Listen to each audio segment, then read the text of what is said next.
في نوع غريب من الموظفين ما بيقدمش سي في، هو نفسه السي في. احمد موظف في شركه استيراد وتصدير، وسعيد شغال في مطعم، لكن الحقيقة هو مدير مبيعات وخبير شاي وقهوة وفني صيانة وسواق مشاوير، وفي احتمال كمان قوي ان شاء الله يمسك HR الاسبوع اللي جاي. صحاب الشغل شايفين ان الراجل دوت مالتي تاسكر بالفطرة، ليه نجيب حد جديد؟ ممكن احمد يعمل كل حاجة. احمد في يومه الطبيعي يفتح الشركة، يشرب المدير القهوة، يشتري طبعة من السوق، يشرح للعميل سياسة التسعير، ويرد على التليفون، يروح يشتري غيار زيت للعربية ويغيره لها، يرجع يلاقي نفسه مسؤول عن تدريب موظف جديد، وظيفة هو اصلا بيشتغلها من غير ما يعرف، وفي الاخر ياخد علاوة 100 جنيه ويتقال له انت عمود المكان. اما سعيد شغال في مطعم صغير في شارع جانبي، متعين ايه؟ كويتر، بس ده في الورق، اما في الواقع سعيد هو المطعم. الزبون يطلب، سعيد يروح ياخد الاوردر، الشيف بيتخانق مع البوتاجاز، سعيد يلحق يحوش، حد اشتكى من الحمام، سعيد يروح ينظفه، المدير مش موجود،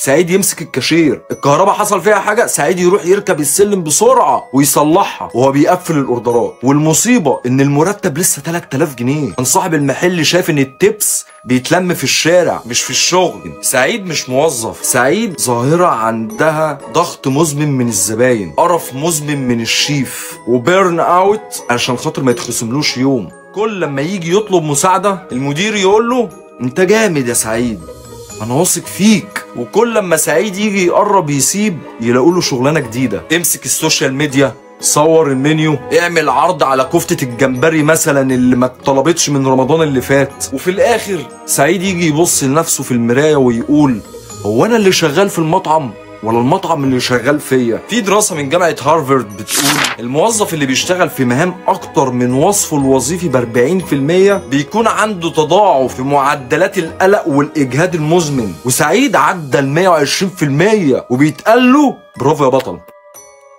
علم الأعصاب كمان بيقول عامل مع المهام المتعددة دي كأنها صدمات متقطعة، وكل مرة بيتحول فيها الشخص من وظيفة للتانية بتستهلك طاقة ذهنية بتساوي المجهود العقلي لحل مسألة رياضيات معقدة جدا. ما ينظف الحمام ويرجع يعمل طلب ويرد على الزبون الغلس، مخه بيتحرق وانت فاكر ان ده بيعدي؟ لا، الإجهاد المزمن ده بيأثر على التركيز، جودة الأداء، والذاكرة قصيرة المدى، وحتى المزاج، وفي اتخاذ بعض القرارات. يعني ممكن يغلط في الأوردرات ويشيلوه حسابها عادي. الناس مش آلات، والمهارة مش تصريح بالاستعباد. ولو عندك موظف شاطر حافظ عليه، مش تستهلكه لحد ما يبوظ.